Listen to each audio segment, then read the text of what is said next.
Today it's time for a professional match of StarCraft 2, and what I've got for you is a Zerg versus Protoss on Cyber Forest. Spawning here in the southeast corner of the map and playing with the blue Zerg drones. From Italy, we have none other than Reynor. His opponent in the opposite corner, playing with the red Protoss probes. From France, we're looking inside of the main base of PtitDrogo. Now, of course, both of these players are household names in the StarCraft 2 community, especially Reynor has looked extremely strong over the last couple of months. So far this year, he ended up winning WCS Winter, he ended up winning WCS Summer, and he actually got, I believe, eliminated in the semifinals at WCS Spring. Now, my favorite part about those three events is that obviously they're all three premier events, which is really impressive. But he actually went up against Serral in all of those matches. So he ended up winning against Serral in the grand finals twice. I don't think there's any other player that has actually ever done that before. He's looking very strong, and he's also actually improving very rapidly. Now, with winning one of those WCS events, he also automatically seeded himself at BlizzCon for, obviously the World Championship Series Grand Finals later this year. I'm really excited to see how strong he's going to be by then.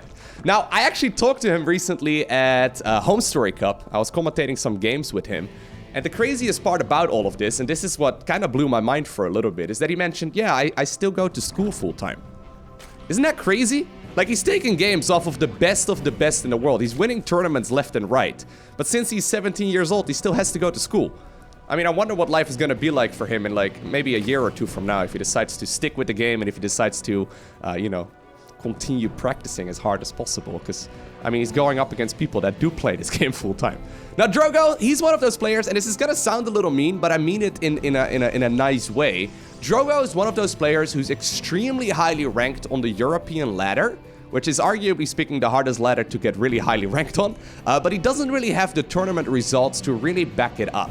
So as of me recording this video, he's sitting at 6.9k plus MMR, which puts him at the 4th place on the European ladder, which is extremely impressive. That means that he is having a very positive win rate, probably about 70 to 80% win rate against the best in the world in Europe. That's super impressive. Very difficult to pull off. Obviously, a lot of the North American pros also practice on the European ladder. And yeah, he's head and shoulders above a lot of those very well-known names. Now, when it comes to tournament results, though, he doesn't have the craziest results yet. I mean, he's one of those players who we certainly want to keep an eye out on. Now, this is a game that was part of the Clash Invitational that was played a couple of days ago. Reynor and Drogo faced off in that tournament against each other twice. In one of the series, Drogo won, and in the other one, Reynor was victorious. I don't know exactly who ends up winning this one, of course. I just simply picked the longest game that these two played recently, because apparently Drogo was on fire.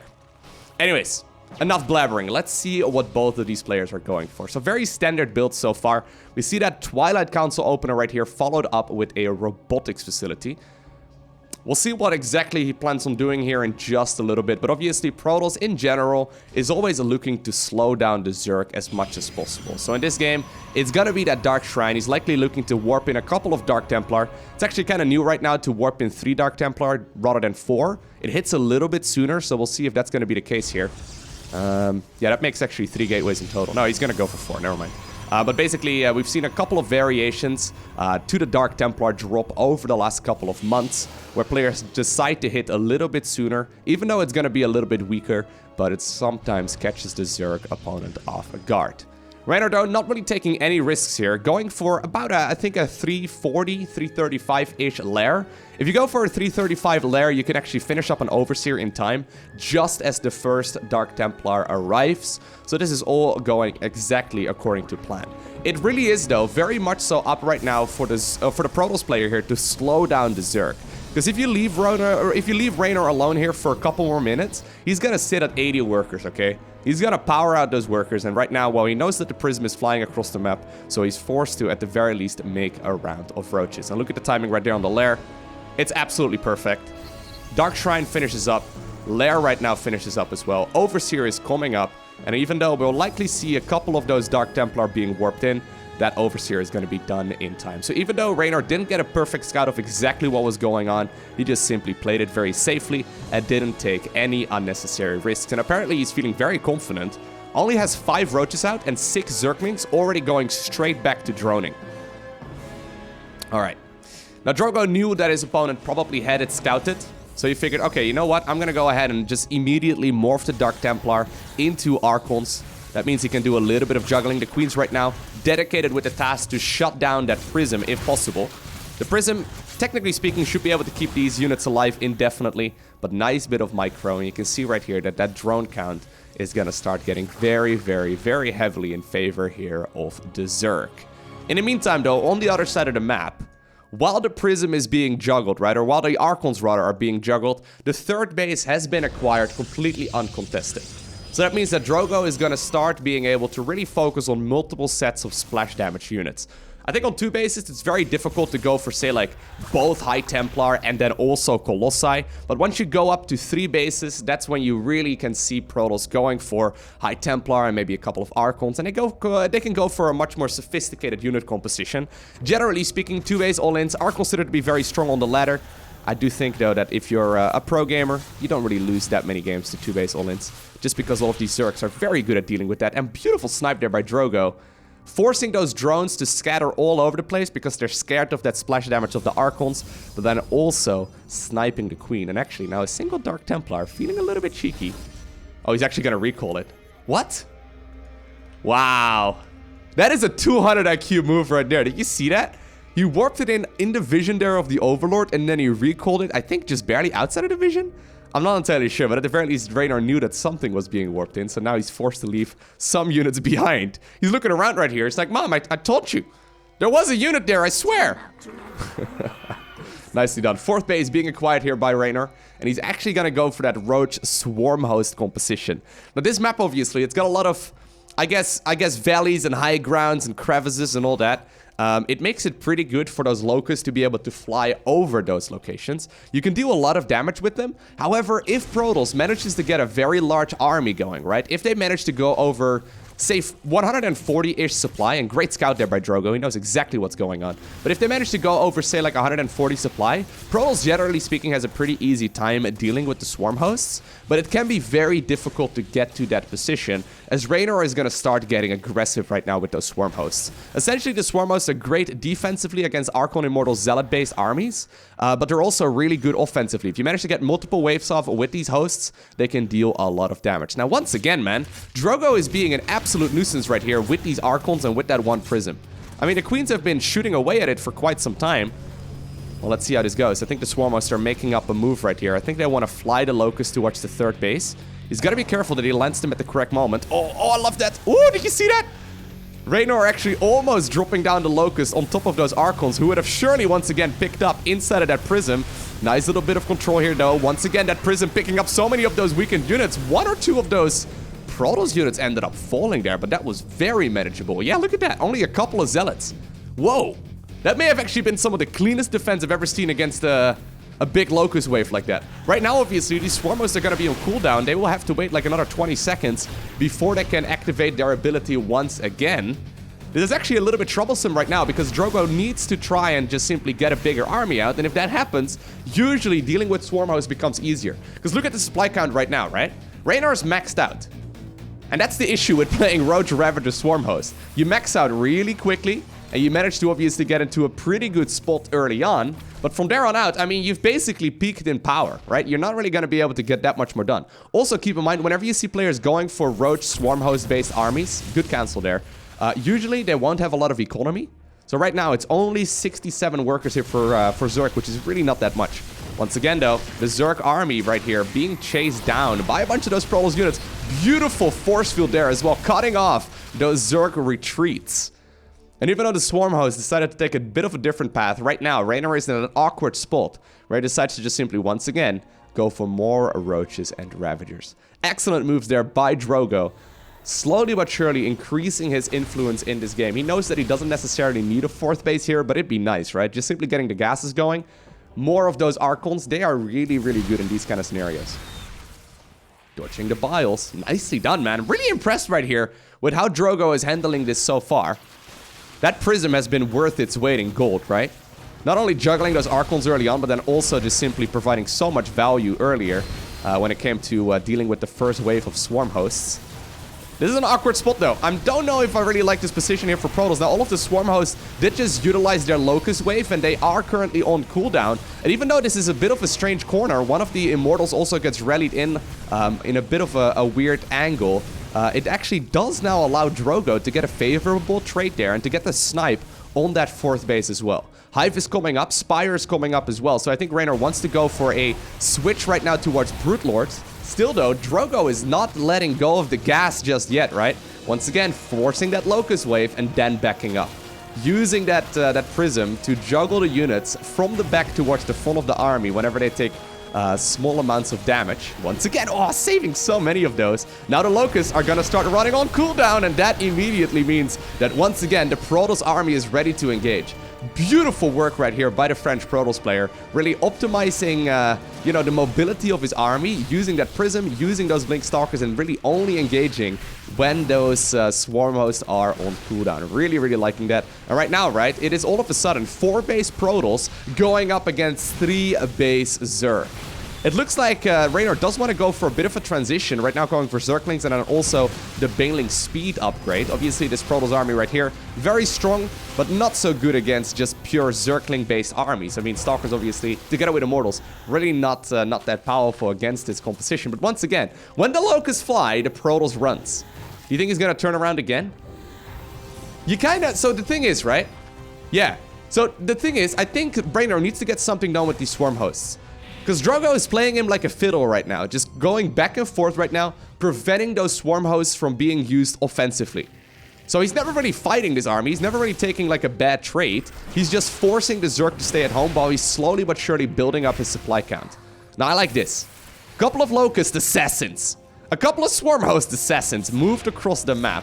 And they, I think, are probably going to try and see if they can go after that Nexus. So that Nexus is going to go down really, really rapidly. Those Locusts deal so much damage. And that now means that these Protoss probes will need to find a new home. At the same time, though, good set of force fields. The Banelings are looking to connect with all of those Zealots. They managed to get a beautiful detonation there as well. Still, though, those Stalkers, once again, getting into a pretty good spot. One Dark Templar now also joining the fray. There's no detection here. And actually, that one rallied in Immortal now also picking up a couple of the Swarm hosts while they are trying to get a surround going. The Prism once again warps in a couple of those Zealots.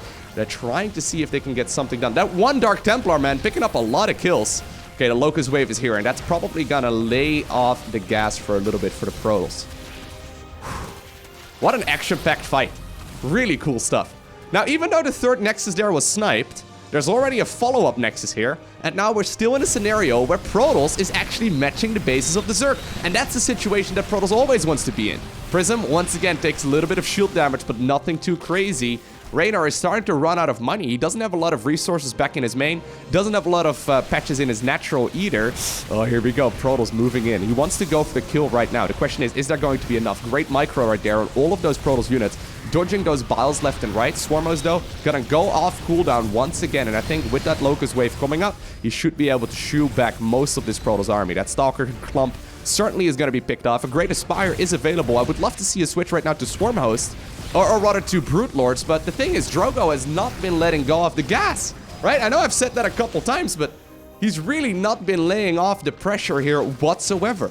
And you need some time. If you go for a couple of Corruptors, they take a long time to produce. If you then go also for a couple of Brute Lords, they take a very long time to morph in. And when you know your opponent is basing his army composition around Blink Stalker, it's very difficult to make that call, right? I don't know if you really want to make the switch. Once again, man, that Prism. I know I've said it time and time again over the last few months. Prism, best unit in the game. Imagine if the Prism was not here. That Protoss army would have been smashed like a dozen times. Drogo would have lost so many of his units for free. Showcasing some excellent micro. Now, once again, a Locust Wave has made its way rather, towards the 4th Nexus, and that one will also end up falling, but it looks like the 3rd Nexus has been reacquired, and that means that Reynor, at the very least, is gonna force some mining from a different base, but that is gonna be about that. He's once again trying to get a 4th base going as well. I've got a feeling that that's gonna be a very difficult call to make. The Prism! Oh my god. Finally, it ended up going down. Maybe we need to do a moment of silence for that Prism, because that was a very good one. Cut the music. Alright, we're done paying our respects. Beautiful move, though. I mean, those prisms, generally speaking, with the top-level Protoss players, right, have looked so broken. They've looked so strong. I guess that's the reason as well why Blizzard is looking into nerfing the unit in at least one way or another, right? They haven't quite decided yet exactly how. Once again, though, the Locust Wave being utilized here. Stalkers blinking forward, trying to get some of those Locusts to land as well. Now, all of a sudden, the Ravager Bull is engaging this from the back. Still, that's a scary Protoss army, right? That's just Archons and Immortals for the most part. They absolutely shut down Ravager-based forces. One Muta right now coming up as well. I wonder if that's going to be a bit of a misclick. The Dark Templar right there trying to kill the base, and it successfully forced the cancel on a newly acquired hatchery. Fourth Nexus once again acquired, and Reynor is actually finding himself in a really tough position. I really love the way that Drogo is engaging these swarm hosts. Beautiful move. I mean, okay, good try, Mutalisk. Well done. No, but seriously, he's been playing this extremely well. So I think the worst thing you can do, right, against swarm hosts is play passively. If you sit back and you try and play defensively, you set up static defense and all that, and the Locusts come wave after wave after wave, you just simply get picked off over time. Like, the swarm hosts then gain value over time. But in this case, a couple of times, yeah, the Locusts were used to kill a base, and then once over here as well.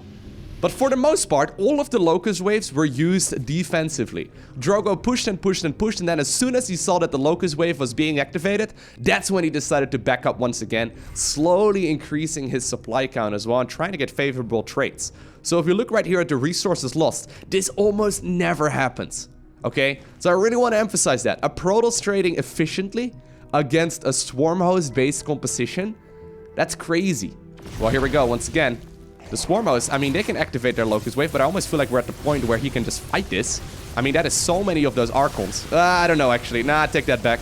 That is a lot of dead units as well. Still, though, now with those Locusts on cooldown, obviously it's going to be about a half minute or so where Drogo has free reign of the map. There's a couple of Roaches and swarm hosts still remaining. A couple of Ravagers, obviously, as well, trying to activate their corrosive balls. But right now, Drogo is trying to bleed his opponent dry.